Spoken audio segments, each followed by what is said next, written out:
This is Dr. Tim Green. I'm Dr. Loretta Donovan. We prefer to be called Tim and Loretta. However, if you're more comfortable calling us Dr. Green and Dr. Donovan, please feel free to. We're going to give you a brief overview of the master's program in Ed Tech. We're going to first start with looking at an overview of the 16 months, and then we're going to break it down by the individual courses and talk about what you can expect in each of the courses. And then we're going to end with something that you need to do before the first day of class, and that is create a study plan.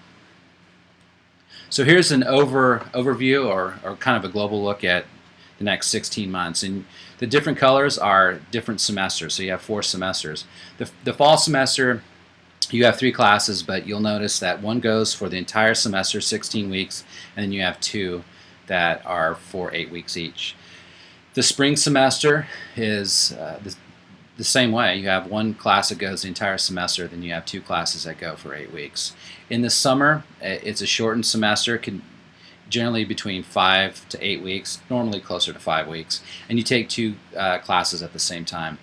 Then you have the fall, and in the fall you take 2 classes for the entire 16 weeks. So now we have 3 core courses that everyone in the master's program takes.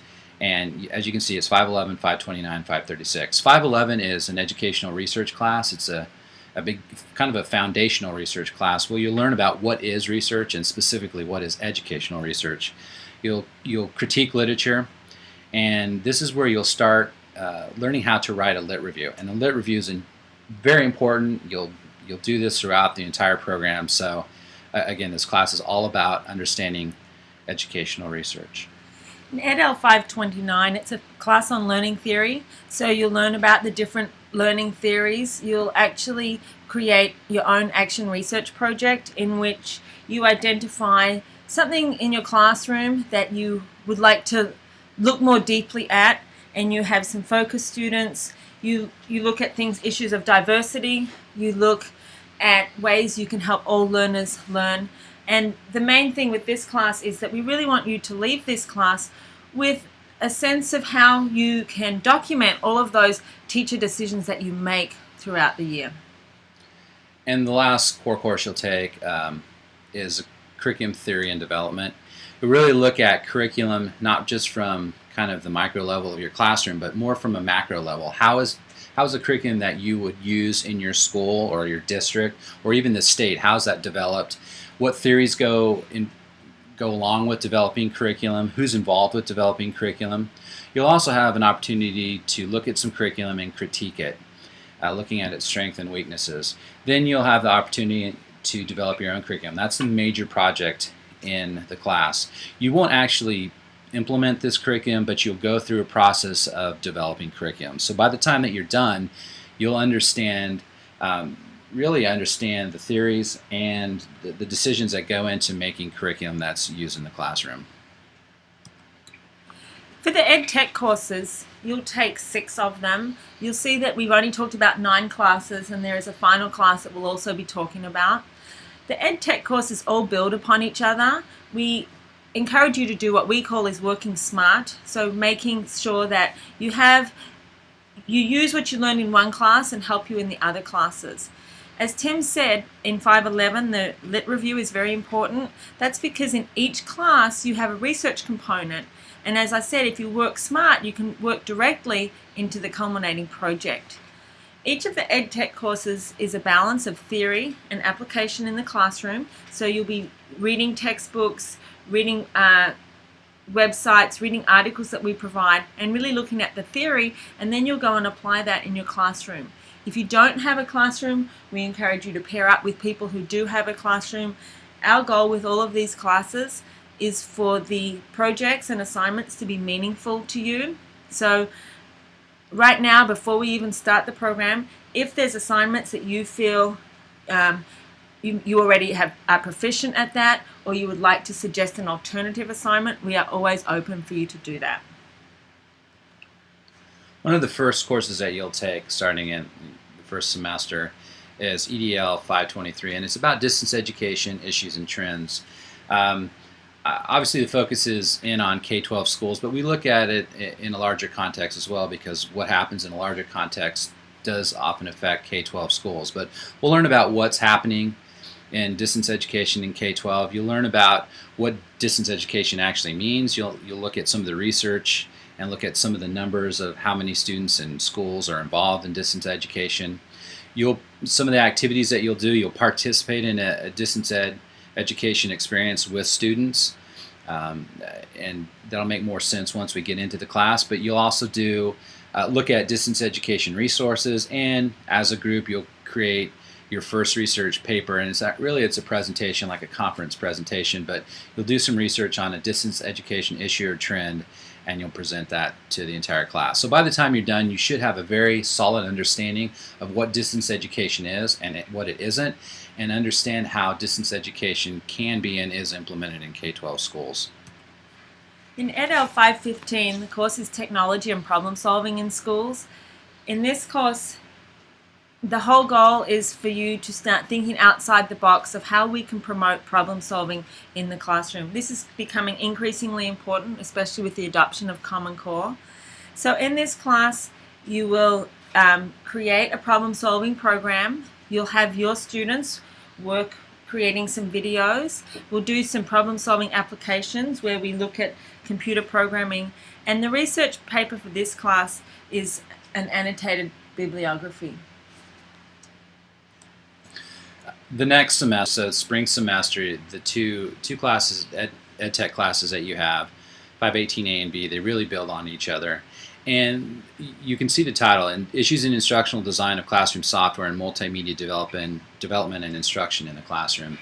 So the first 8 weeks of 518A, we look at what instructional design is and how instructional design helps you and others create classroom software. We also look at what elements make up classroom software that's effective, and we learn processes for critiquing different types of educational software, from software that's on CDs and DVDs all the way to apps and web-based software. So we look at a variety of them, and really you should come away with that class of understanding an instructional design process and how that can be used to design classroom software, and also how to critique classroom software that you're going to use with your students. In multimedia development and instruction in the classroom, you actually go through the process of creating and designing and creating a piece of multimedia or software that you'll test out with students. And so you actually go through the process that the professionals who create software go through. You won't create something that's, well, you may, it would be awesome if you did, but you won't create something that's so difficult to do that and awesome that you'll be able to sell it, but you'll at least understand the process that goes into creating software. There's also a research paper that's a little bit different than a typical research paper, but you'll look at issues involved with instructional design and multimedia development. In EdL 522, it's Web Design for Instruction in Schools. This class really goes well following the EdL 518A and B classes. So with this one, in the same way where with the 518A and B, you looked at the design of multimedia. In this one, we look at how websites are designed to promote effective learning. So you'll evaluate some websites, including web quests. And web quests are something that they're not new, but they're quite foundational in what is happening with web-based learning today. Of course, we're going to be doing a lot of stuff with Web 2.0. We'll start looking at social media, Facebook and Twitter, and all of the other things that the kids are using these days. And you'll have a research project that is a group project where it's a conference presentation. The final Ed Tech course is EdL 590. This is Technology Professional Development in Schools. In this course, you're basically putting everything together. So the goal of this class is that when you finish this, you'll feel like you have become a technology leader in your school, in your district. You will plan and design and implement and evaluate professional development for your colleagues.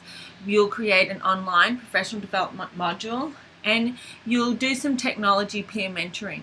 You'll also do a grant or a conference presentation proposal so that you can get feedback on that. As I said, the ultimate goal is when you leave this class, you have positioned yourself as a technology leader.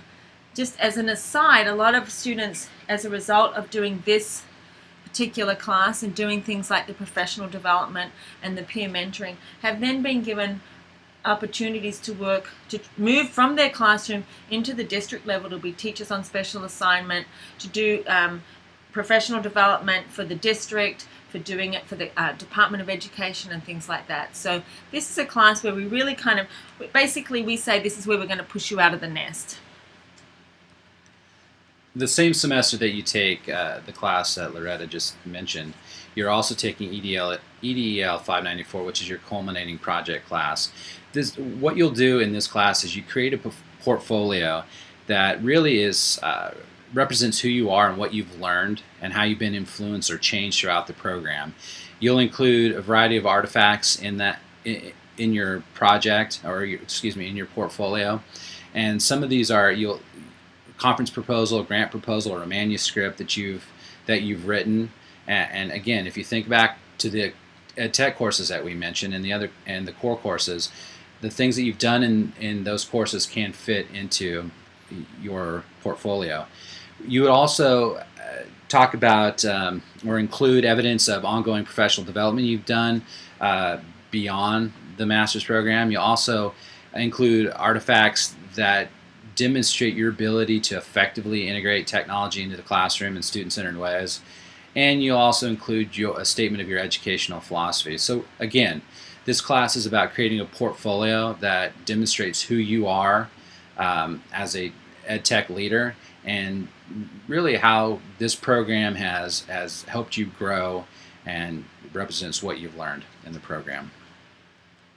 So that's basically all of the courses that you take, and we'd like to just take a few minutes here to talk about the study plan. We've already shared with you a notebook that had a copy of the study plan attached to it. The bottom part of the study plan is already filled out, and basically it just lists the courses that we talked about and what semester you'll be taking them in. The part that you need to fill out using your word processor is the top part. So if you haven't got that with you right now, maybe pause and go and find that, and you can fill it out as we go through. So your name, put in the name that the university has you down as, your campus-wide ID, today's date, your address that you are mailing, everything is mailed to, home phone, work phone. If you don't have home phone, just put in cell phone, it doesn't matter. The email address, use an email that you check. This is how the department and the university will contact you. So personally, I recommend you use the Gmail account that we've had you all create. The next section where there's 1, 2, 3, 4, 5. So you either earned a BA or a BS or something other, an other degree. Make sure you list the institution. If you went to Cal State Fullerton, you can just put CSUF. But if you went to somewhere else, please spell out the whole institution. And when you graduated, for example, if you graduated 0500 or 0509, and then your undergraduate major. The next one for item 2, if you have a teaching credential, you'll fill out the top line. You all would have a basic teaching credential, so you check that first box, and then it's either preliminary or clear based on really how long you've been teaching. If you haven't got a teaching credential, you don't fill anything out on that top row, you just check the equivalent experience box. And then the last 3, they're things that we, as the university, do. You'll see that the grade point average has to be 2.5 or better overall, and the writing requirement has been or will be met in EDL 511. So that's, the university has a writing requirement, so after you've taken 511, we'll know that that's been met. So that's pretty much how to fill out the study plan. What we'd like you to do is save it as your surname _ study plan 13 and as a document. So for example, my last name, Donovan _ study plan 13. And then if you can send it back to me, Loretta, at my Gmail account, the loretta.csuf. As soon as I have all of them together, I have to print them out and I pass them on to the graduate coordinator. What happens with the study plan is, as many of you experience with the admissions process, the study plan, as processed by the university, it can take several months to actually get it all filed. So if you haven't heard anything by the end of the fall semester, then you need to contact us. But usually you should have got your official study plan by the end of the fall semester. That's it from us for now. We will be sending you information about the Q&A session and when you can attend. But as you know, if you ever have any questions, just Google chat us. We're pretty much always available. Thanks for listening.